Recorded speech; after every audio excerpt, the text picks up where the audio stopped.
So, good day sa inyo guys. This is Sir Gel TV. And again, welcome po sa aking bagong episode. So for today's episode guys, tuturuan ko naman kayo kung paano kayo maglo-load ng level up using your Gcash account and using only your phone. And sasabihin ko na kagad sa inyo, para lang po ito sa mga Android user. Hindi po siya pwedeng gamitin ng mga iOS user guys. So makakagawa pa rin naman kayo ng paraan. So without further ado, pupunta ka na kayo sa aking cellphone. Yun na, so good day sa inyo guys. So nandito na tayo sa aking phone and ituturo ko na sa inyo kung paano kayo maglo-load ng level up using your Gcash account. Okay, so first punta kayo sa inyong Gcash application. Yan. So, enter ko muna yung PIN ko. Yan. So, nagpa-process na siya. Pero make sure guys make sure na naka-fully verified kayo. Ganito lang siya. Make sure na nandito na kayo sa Gcash ninyo at make sure may balance kayo. Ako kasi as of today, wala po akong balance kasi nagamit ko po siya. Then, next po is punta kayo dito sa part na to. Ito, si Show More.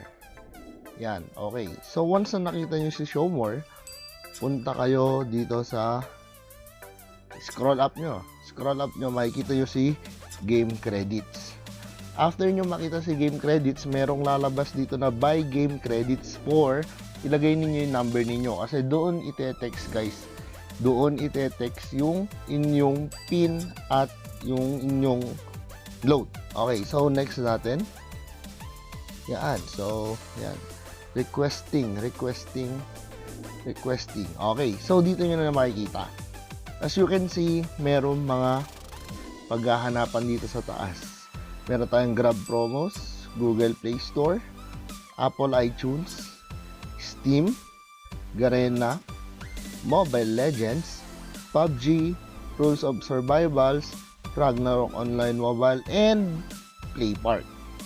Okay, so dyan nyo siya makikita si PlayPark. Next, itong mga amount.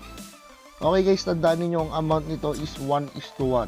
Kung maglo-load kayo ng 20 lang din ang PlayPark credits na makukuha ninyo. Pwede rin 50, 75, 100, 300, 350 hanggang 1,000 or 2,000 available po kay Gcash. So this is available only in Android user only. Wala po tayong game credit sa iOS guys, tandaan niyo.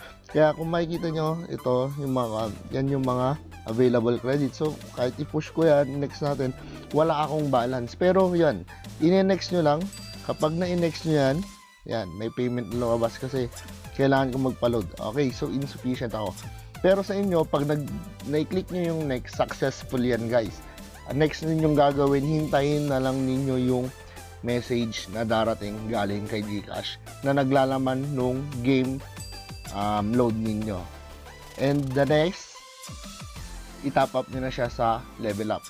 So, nandito naman, ilalagay ko dito sa description below kung paano kayo magta-top up sa level up.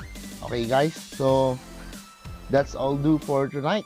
And this is Sir Jello TV signing out. Hope na nag-enjoy kayo. Don't forget to like, comment, and subscribe. And also click the notification bell below para ma-notify kayo kung meron na naman akong bagong guide para sa inyo guys, sa mga beginner na tulad ko.